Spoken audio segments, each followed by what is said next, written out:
More tea, Pelly, my dear? You are far too hard on yourself, my dear, sweet, homicidally insane Pelagius. What would the people do without you? Dance, sing, smile, grow old? You are the best septum that's ever ruled. Well, except for that Martin fellow, but he turned into a dragon god, and that's hardly sporting. You know, I was there for that whole sordid affair. Marvelous time. Butterflies, blood, a fox, a severed head. Oh, and the cheese! To die for. Harumph! Well then, if you're going to be like that, perhaps it's best I take my leave.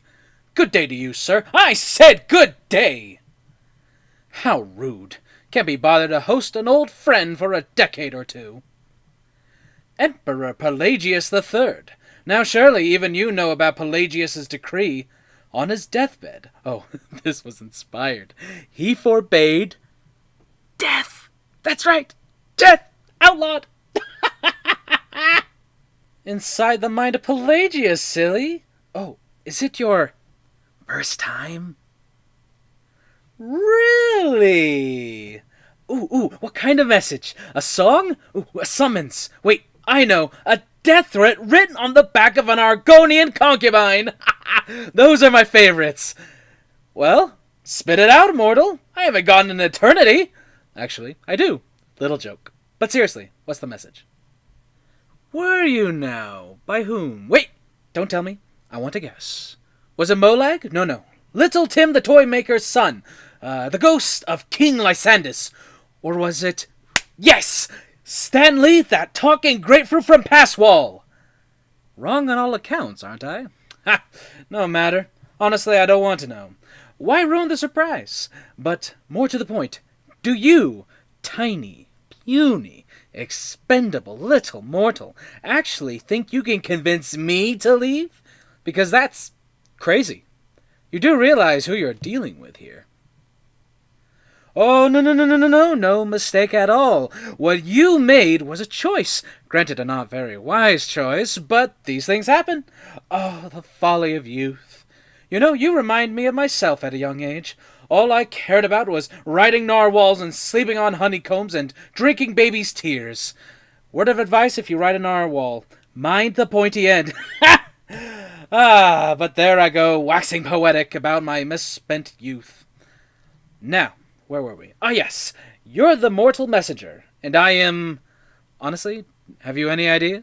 Jolly good guess, but only half right. I'm a mad god. The mad god, actually. It's a family title, gets passed down from me to myself every few thousand years. Now you can call me Anne-Marie, but only if you are partial to being flayed alive and having an angry immortal skip rope with your entrails. If not, then call me Sheogorath, Daedric Prince of Madness. Charmed. Ha! I do love it when the mortals know they're being manipulated. Makes things infinitely more interesting. Care to take a look around? This is not, I dare say, the Solitude Botanical Gardens. Have you any idea where you are? Where you truly are? Welcome to the deceptively verdant mind of Emperor Pelagius III. That's right, you're in the head of a dead, homicidally insane monarch. Now, I know what you're thinking. Can I still rely on my swords and spells and sneaking and all that nonsense? Sure. Or you could use the Wabbajack! Huh? Didn't see that coming, did you? Oh, good choice. Well, good for me. I find everyone being out to get you so terribly entertaining. You might find it less so. You see, Pelagius's mother was, well, let us say, unique. Although, I suppose, in the grand scheme of things, she was fairly average for a septum. That woman wielded fear like a cleaver. Or did she wield a cleaver and make people afraid? I never get that part right. Oh, but she taught her son well. Pelagius learned at a very young age that danger can come from anywhere, at any time, delivered by anyone. Oh, lovely! Now, all my dear Pelagius has to worry about are the several hundred legitimate threats. But you're not out of the woods yet. Get it? Out of the woods. Oh, now this is a sad path. Pelagius hated and feared many things. Assassins, wild dogs, the undead, pumpernickel! But the deepest, keenest hatred was for himself. The attacks he makes on himself can be seen here fully. They're always carried out on the weakest part of his fragile self. Ah, wonderful, wonderful! Why waste all that hatred on yourself when it can be so easily directed at others? But someone still has quite a bit to do, You've headed down the path of dreams.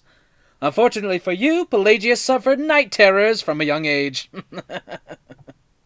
Ah, good, good! No barking at all hours and chewing up my slippers. You use the hemlock, then. Damned good idea. We're not talking about Barbas, are we? Clavicus Viles' dog... Ooh, awkward.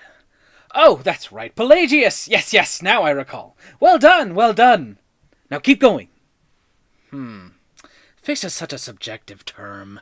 I think treated is far more appropriate, don't you? Like one does to a rash, or an arrow to the face. Ah, but no matter.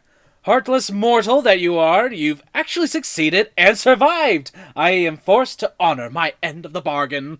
So congratulations! You're free to go. Pelagius Septim III, once the mad emperor of Tamriel, now so boringly sane. I always knew he had it in him. Well, I suppose it's back to the Shivering Isles. The trouble Haskell can get into while I'm gone simply boggles the mind. Let's make sure I'm not forgetting anything. Clothes? Check. Beard? Check. Luggage? Luggage. Now, where did I leave my luggage? And as for you, my little mortal minion, feel free to keep the Wabbajack as a symbol of my... just keep the damn thing.